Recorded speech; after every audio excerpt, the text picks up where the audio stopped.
माण तालुक्यातील वडगाव नजीक झालेल्या अपघातात पती आणि पत्नी ठार। 4च महिन्यांपूर्वी झालं होतं लग्न। 4 महिन्याच्या सुखी संसाराचा असा झाला शेवट। लग्नाला अवघे 4 महिने झालेले।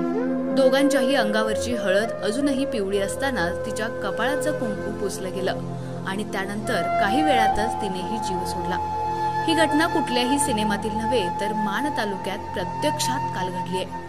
वडगाव जवळ ओमनी आणि दुचाकीचा गुरुवारी संध्याकाळी भीषण अपघात झाला आणि होत्याचं नव्हतं झालं।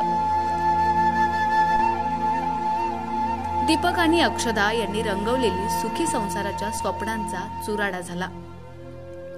वारुगडचा दीपक जाधव आणि किरकसालची अक्षदा चव्हाण हे गेल्या नोव्हेंबरमध्येच विवाह बंधनात अडकले होते। दोघेही सुखी संसाराची सोनेरी स्वप्न पाहत असतानाच काल संध्याकाळी अघटित घडलं। फलटण दहिवडी मार्गावरून दुचाकीवरून घरी निघालेल्या दीपक व अक्षदा जाधव यांचा समोरून येणाऱ्या ओमनी यांचा भीषण अपघात झाला।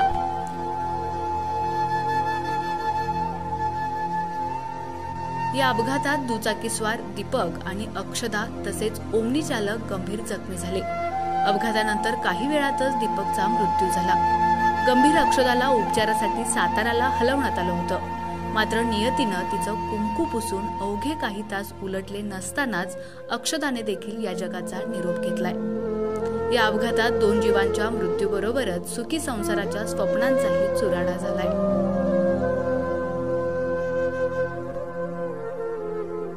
एकाच वेळी पत्नी आणि पतीचा मृत्यू झाल्याच्या या हृदयद्रावक घटनेनं सर्वत्र हळहळ व्यक्त होते।